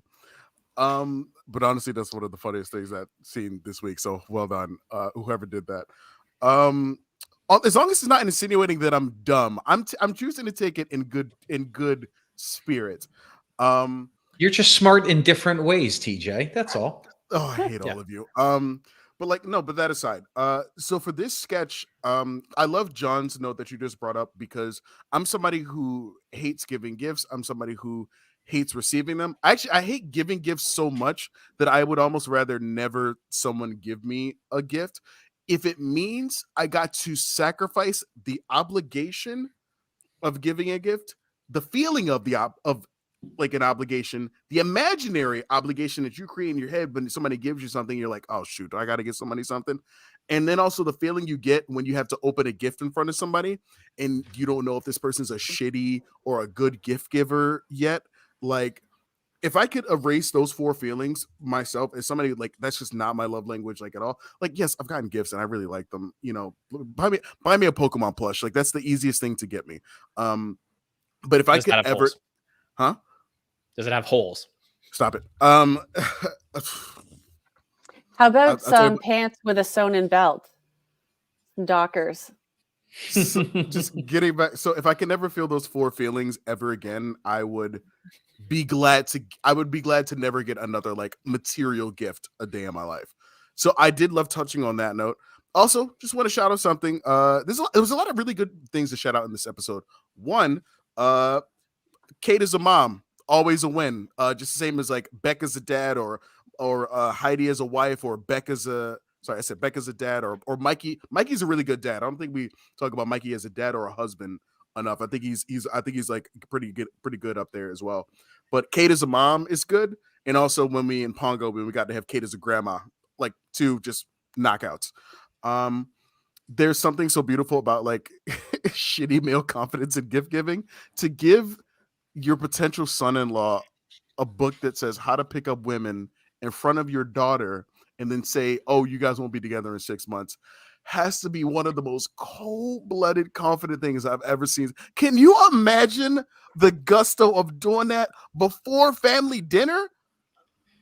But that was what was so brilliant here is like you have the complete contrast of JJ, who's doing the overconfident dad who like doesn't give a shit about anything, with the over anxious mom. So I just felt like I just felt like there was so much here. So Rich, I'm bracing myself to hear what you thought of it. Well, I'm so happy that Kirstin was mixed on this. So I'm not the Grinch who's bringing coal to the podcast, which is so unlike me. I'm usually on the other side of this. Yeah, this didn't work as well for me. I loved the beginning. As soon as she says, "Oh, I have the receipt," and, like I was like, "Oh, all right, I know what this is." Just as TJ was saying, like, what if you don't like the gift? And if that was the sketch for me, I would have loved it. But it turned into a mom who's self-loathing and hates herself. And that's a different sketch. So now I'm watching a different sketch. But then JJ's giving gift was this wonderful back to the sketch that I wanted to see, but I didn't get to see. And we're in this weird, I don't know what I'm watching. So instead, I was hanging my hat on a lot of the lines that she was saying that were very funny, but there was then too much filler of other people talking to move the sketch forward. That was just there was too much air in between the lines that Kate was saying that was very funny. So for me, it was sort of it was a real mishmash of like two different sketches. I just wish they had chosen a lane. If it could have been about people who are so nervous about gifts that they give, I love it. If it's going to be a sketch about moms who are self-loathing and think that they're pieces of garbage, I don't get that, but that's a different sketch for me because this was this weird kind of hybrid mashup. Neither landed for me, and it was still amusing because Kate's great and she can do, the lines she delivered so well, but it was, I definitely left more with a shrug than I did like, oh, that was really good. And can I say on that point too, I think what evidences so well what you've just said is the fact that the husband and wife characters never interacted as much. Like he never tried to say, "Honey, they're gonna love it." Really, like they were very separate in their own ways. So they were on their own paths, or cut a split screen right in there, and it could have been those two sketches you talked about. Yep. Yeah, I think I definitely see your point. I think the reason maybe I connected those 2 points together so much more than maybe you did, Rich, was because I related a lot to it in terms of like moving out of my parents' house a few years back. And then my mom like adjusting to me not being at home, and then like seeing her like over enthusiasm for like whenever, or like her appreciation for like the time that we do spend together in a way that wasn't when I was like seeing her every day type of thing. And I could see like it's just like when I could see it through her. Like when your kids go through that like stage of life where they really like move apart and like build a life for themselves, like outside of the home. I think like the idea that the mom becomes like very anxious about how they relate to their kids is really fascinating. And I think it was done through the vehicle of gift giving here, where maybe the self-loathing part was too much to be able to like get that point across to the average viewer, where it just became a point of like, how much is she going to hate herself? So I could see where it gets a little muddy. But I do think there is a connection point between those two ideas. I love the sketch you just described. And if you got that from the sketch, then it worked and it's great. I didn't get that. For me, it was just about a woman who hates herself, and I didn't get those connections. But I love that you did. It's a dime a dozen, honestly. Yeah. Okay, well, fair enough. Well, look, there's a lot of stuff on this. We're going very long. It's gonna be our longest roundtable of the season, but it was a great episode to talk about. So let's just keep going. So we're gonna go one more time around the roundtable and talk about anything else on the episode that we want to cover that we haven't talked about yet. So TJ, I'll start with you. Is there something that you would like us to talk about and do some rapid fire on? Two things. One, rapid fire. Just quick shout out to music. Billie Eilish, great, phenomenal performer. Like her rendition of "I Love You" when she performed on the show the first time, and then this rendition of "What Was I Made For," like, not gonna lie, those make me emotional. Like it wells up. Like, great performer. I always love the Phineas is there every time. This is nice. Also love seeing Greta. But the main thing that I think we all clearly need to talk about is that Weekend Update was fucking immaculate this episode. From the rich auntie with no kids to the great knockout jokes. That auntie with 2 kids, like, that deserves such a big shout out. But I think we have to talk about joke swap, right? We have to. The fact that Colin Jost called Scarlett Johansson's films my wife's little art movies. Oh, the fact that let me play the line for the listeners so that please, they can please get it do. one more time. I'm finally able to enjoy my wife's little art movie. I just watched it again before we started recording. As a matter of fact, it was one of the last things I watched before I had to hop on here, and I actually had to focus to sit down and watch it because I was laughing so hard from that. And the fact that, like, afterwards, I cannot believe Michael Che. I mean, yes, I can. I can believe it. The fact that Michael Che wrote the line that Scarlett Johansson is a better Black Widow than Coretta Scott King is, I think, one of the best jokes I've ever heard of my entire life. I know I'm being a little hyperbolic, but, like, for me who loves, like, race-based humor and just, like, all the beats of that and the fact that it's said by her husband, like, I'm not gonna lie, I thought for the first time, Colin got Michael on the ropes when Michael had to talk about the Middle East. Like, that was the first time we saw Colin get, like, he had him.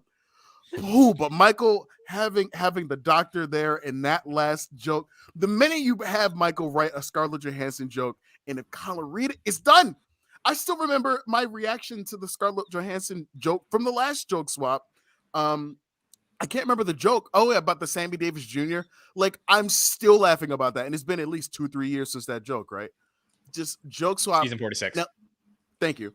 Joke swap. This is just another beat on why this was a great Christmas episode, because we got a gift. Us as SNL fans, not just SNL fans, those the clips I've been seeing shared around on SNL lately on Instagram this past month has been the Adam Driver clip where he's at the piano and he's saying, like, oh, do you know those couples who prank each other on TikTok? Can you kill those people? Shout out to that. Which is the same thing.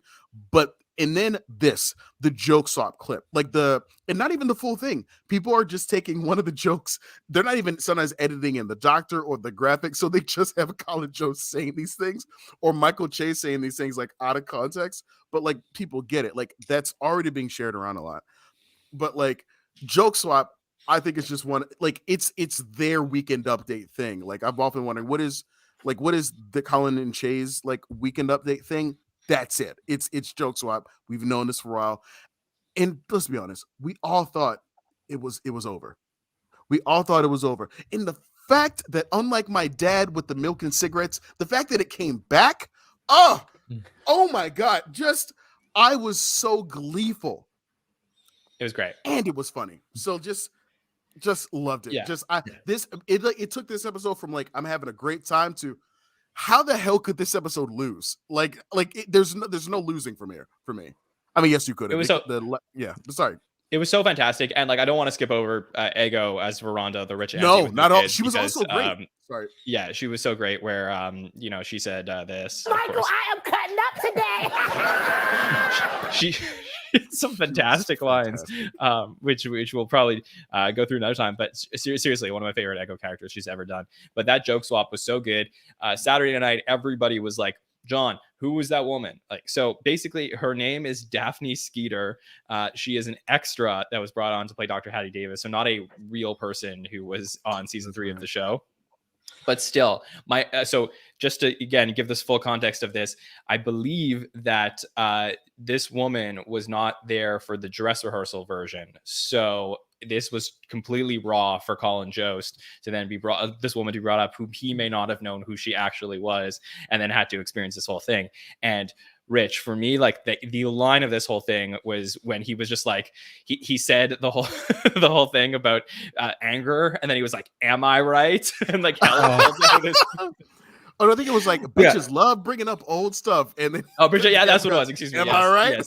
Yes. Yeah, I will agree. This was a high point of the night. I am going to comedy nerd for a second, so be ready to all roll your eyes at me. You're on this podcast.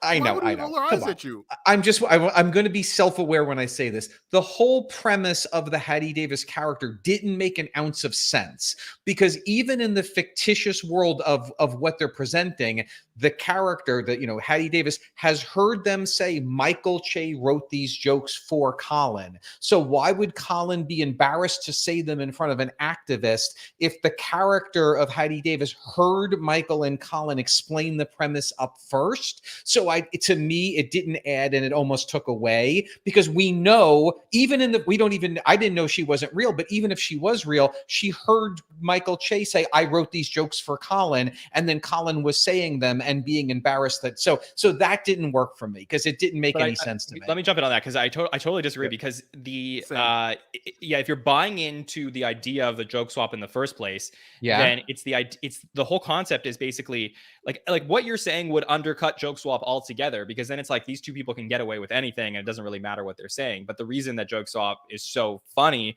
is like, that that the other person wrote it, but it's still so bad that these people have to say it. So it's not about the fact that the other person wrote it. It's the fact that they're being put in a position to have to say it. And now it escalated because he has to say it in front of this woman.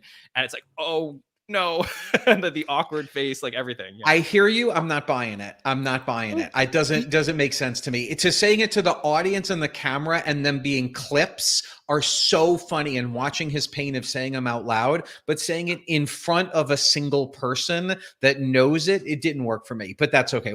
And I will say, agree to disagree. Overall, I loved it. And I will say, and TJ hit on something that's really important. When they first started doing this, it was always fun, but it was usually Colin throwing softballs and Michael throwing fastballs.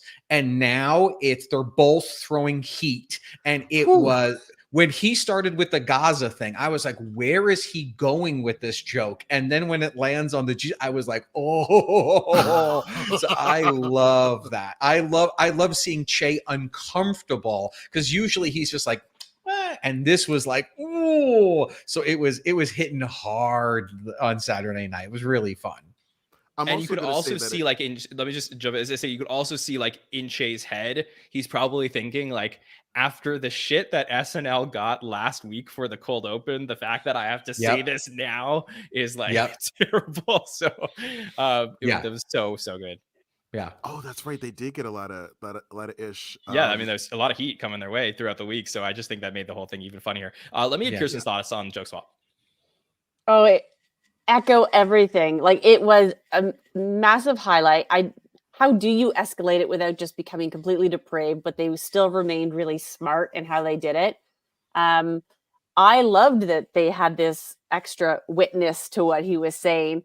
And John, I do agree. Like, if the premise is that, well, we all know they're scripted, well, we all know, and we still are just as appalled and delighted and disgusted and revolted by all these things because they're so horrible to voice and put actual, words to on camera. And then here she was, right beside him. So he couldn't even hide behind the fact that I can't see the audience. No, she was right there. And I agree, like, well, I think it's a fact, but that she wasn't there for dress. He seemed genuinely taken back that this woman was going to sit there, and he wouldn't have had time to look up anything or validate who she was. So he felt himself very much in a situation. And I also write the "Am I right?" with the fist pump just cracked me up. The other line that I really enjoyed is just going back to Ego, where she said, it's your boss, Lauren Mitchell's. Yeah. Oh God. That was so funny. Some of those jokes were actually also raw for the live show. So like, it wasn't just the Hattie Davis thing. Like, some of the jokes were either new jokes or jokes from last year. They did joke swap, but it got cut because of Cecily's goodbye and stuff for the weekend update. So last year, season 48, there was a cut joke swap from the weekend update from the Christmas show. So basically they did go back to the well on a couple of those things, but from my understanding is this was like as fresh as you're going to get for a joke swap, which made it all the more powerful. And Rich, I'm going to add, it's not just like, I think something that does add is like, even though the actress or like the activist or whatever, even though she's aware that like, okay, Michael Che wrote these jokes, they're still super dark jokes. And I don't even think it matters that it's coming from a white man. It's that it's coming from anyone, especially any joke about Coretta Scott King, who like is viewed as like, we don't like joke about her kind of fashion. I think it's that. Plus, Colin has to look over and see an intelligent, activist, disabled Black woman, and he has to say these things still in front of her. So I think her being there still does work, even though everyone's in on the joke. He still has to get it out. And now, instead of just seeing Wally with the cue cards and Lauren off to the side, he has someone else besides Michael that's on stage that is watching him say these things. So I do think there is a lot that it does actually add to it. You know, in a respectful agree to disagree kind of way. Oh yeah. For me, it's more about the cringe than the offensiveness itself. It's the cringe of him. And I don't think that her being there added cringe necessarily. But that's me. That's okay. All right. Yeah. Well, Rich, is there anything and else? by the way, just a quick shout out, just to say that, because you guys were talking about Ego, as an uncle who does not have kids himself, that is a character that is long overdue. The when you not being stressed at Christmas because you don't have kids, you send this clip to my sister who has 3 kids, and she will laugh hysterically at me because we have had a conversation like this a million times. So this was a wonderful character. There's Yes. so many perfect lines in that. They're so good. Do they not call you uncle because of this? Just because my sister got knocked up don't mean my name changed. I screamed in laughter at that. I screamed at that. That was fantastic. We talk a lot about like Heidi's great update characters, and I will like, you know, talk to death about them. But like it was this, it just, I feel like maybe it's just his ego doesn't do it as much.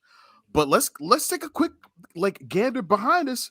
Ego has some knockouts that she's done that she's brought. Oh my God. Like, and I don't, and we talk about how great Ego is, but like just another notch in the belt of just like, why do we sometimes forget like how good it's not that we forget. It's just, it's like, that was, maybe it's also because like, I'm like, I just think a current Longfellow have become like my favorite update people that have rolled onto the desk in the last couple of years. But I will say, was this potentially Veranda from Temecula? I ain't stinking up mine with all that Christmas meat. I thought about that. I did think about the voice that she did. yeah, I think that was a little Easter egg there. Right. Yeah. Rich, anything else from the episode you want to rapid fire on? No, I mean, that was all, everything was great. You know, you mentioned Billie Eilish, just so tremendous, so good. And also, by the way, and maybe this is me, the sound in her first song was so clear. I felt like Billie Eilish was in my living room singing. It was so, you could hear her breath as she was breathing in. It was so intimate and so wonderful. And so I love the whole vibe of the night. Go back and rewatch her singing "I Love You" on the show before it gets taken down on YouTube. Same, like, I don't know if it's the same sound mix, but like similar vibe. But I think this was a small evolution like of that. That I completely agreement. I loved when they started showing the cast members as when they were younger. That made me tear up. I'm not gonna lie, like it did. Like I was, I like it got me. Kirstin, anything else on your list of notes? Oh, sorry. Let me go to Kirstin on this. Anything else on your list of notes that you want to mention? One very stray is I love the Skittles puke. Oh yeah, that's right. That was funny. Yes, that was very funny. My last comments again, Billie Eilish. Yes, it made me emotional as well because of all the things you've touched on. It felt, first of all, she's phenomenally talented, and to, you know, be able to just hear someone breathe and to hear that kind of really delicate song being delivered in such a beautiful, simple way was stunning. And then those photos of not only her and Barbie cast members, but I think Maya and Ego and all those people in there, like they kind of trickled in and was just so sweet and touching. And I want to give it up to and acknowledge that Billie Eilish dresses her age and she's not covered in makeup and dressed in hardly any clothes. Like, I don't know, is her name Tate?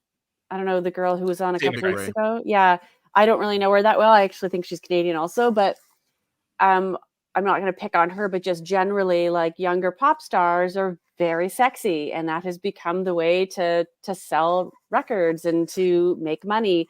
And I do love that Billie Eilish dressed her age and didn't really have much makeup on and is so talented and is working with her brother. And there's just such a beautiful wholesomeness and authenticity to everything that she does on that show.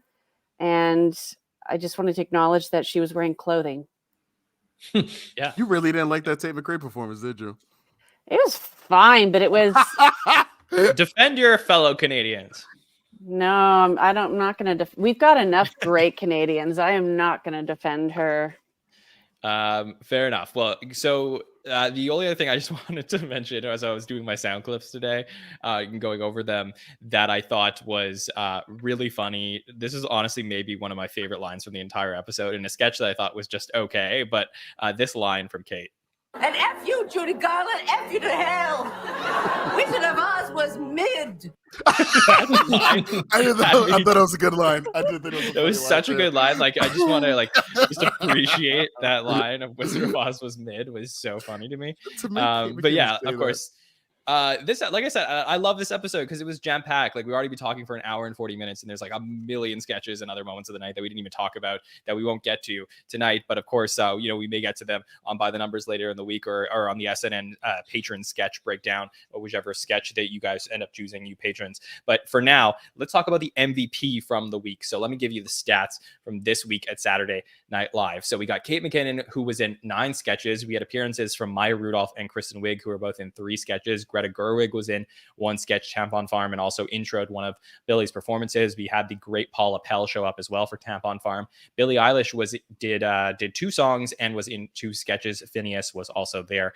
Chloe Fineman, 6 sketches. J.A.J., 4 sketches and 2 voiceovers. Mikey Day, 3 sketches and 1 voiceover. We have also 3 sketches from Keenan, Ego, Bowen, and Dismukes, 2 sketches from Heidi, Punky, and Sarah. Jost and Shay were absolutely brilliant this week on Weekend Update. For the feature players, Marcelo and Molly both in 3 sketches. Michael Longfellow, Chloe Troust, and Devin Walker in 2 sketches as well. So let's get the top 3 MVP votes for this week, week number 8, season 49. TJ, who do you think the voters put down?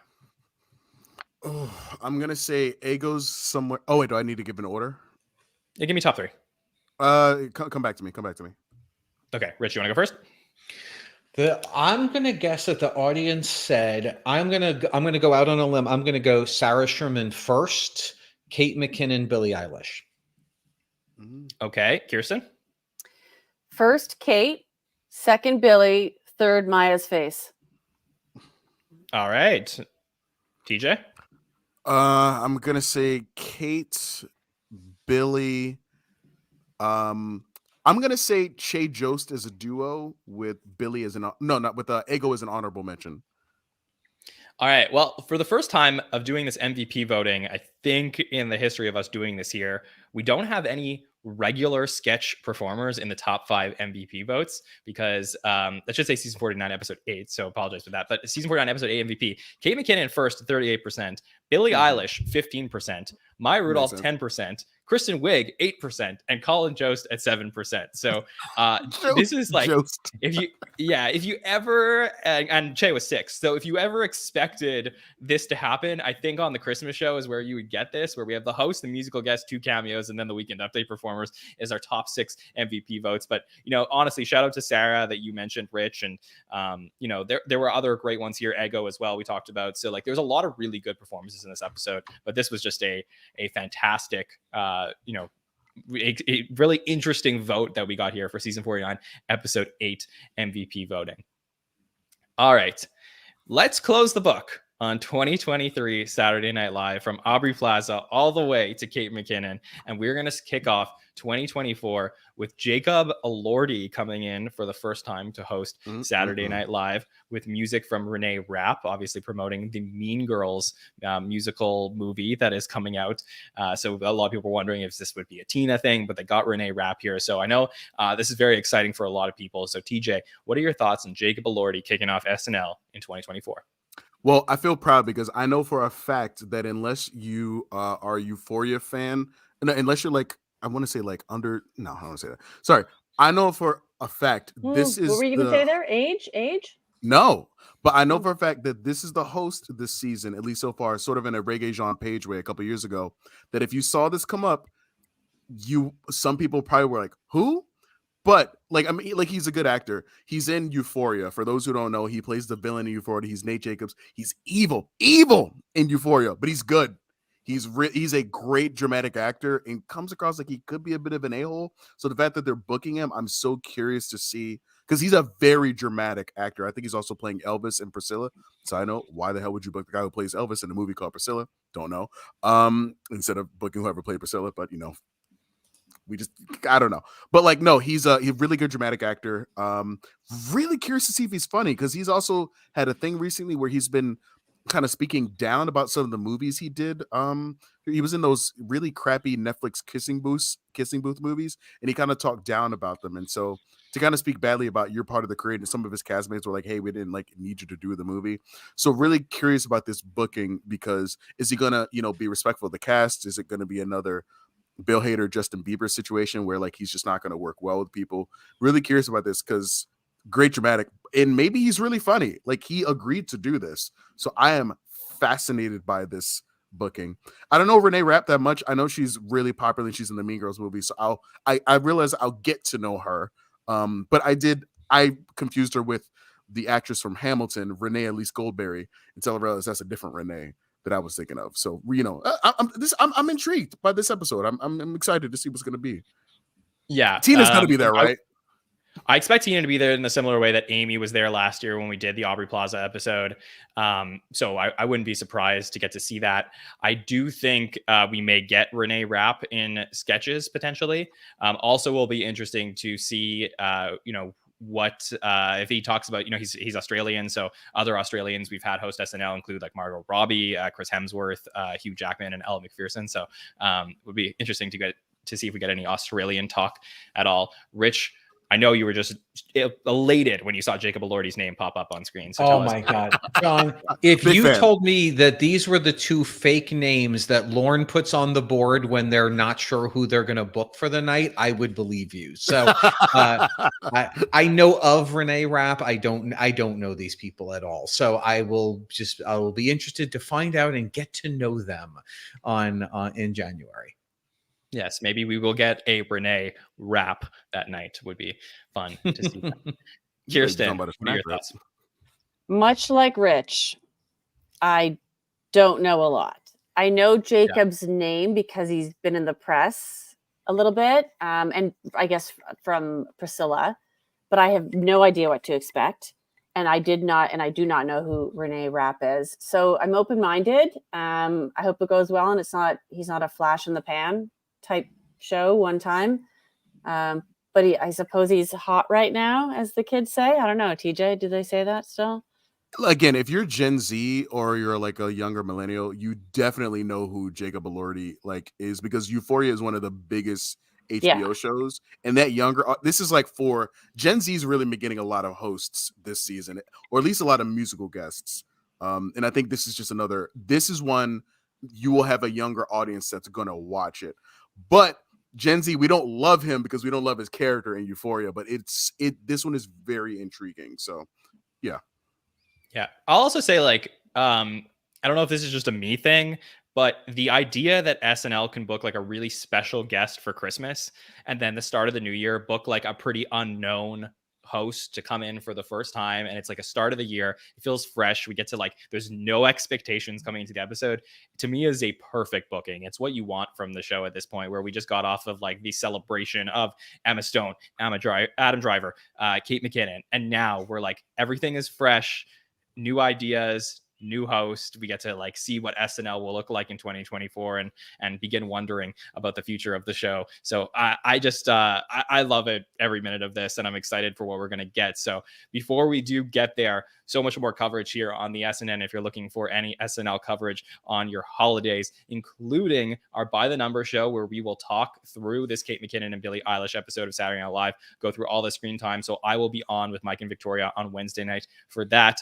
On Thursday night, it all comes down to this. The final 3 greatest cast members in SNL history, 3, 2, and 1, will be revealed. And we'll talk through the top 50 as voted by you a few months ago. We'll get to reveal everything and talk it all through. So hope you'll join us on Thursday night for that very special show. No Monday show next week due to Christmas, but we will be back on Wednesday of next week with our draft podcast. That will be very exciting. We are drafting one-time hosts in the history of the show. So that show will air next Wednesday night, a week from this Wednesday. That will be the 27th, I believe, and we'll have some best of stuff the week of the New Year's and come back at the start of the year with some fun content. So looking forward to having you guys a part of everything we're doing over the holidays, and really appreciate everybody who's been with us all year long. Thank you for joining us tonight, of course. TJ, anything you would like to plug to the listeners? Yeah, I have a 15-ish minute podcast called Rabbit Trail. That's RABID. You can find it on all of your podcatchers. You can also find us on Facebook, Instagram, and Twitter at We Are Rabbit Trail. Again, that's RABID. And you can find me, TJ, on Instagram at King Compliment. Thank you for joining us, TJ. Rich, thank you as well. So great to have you every single year for the Christmas Roundtable. So anything you would like to plug?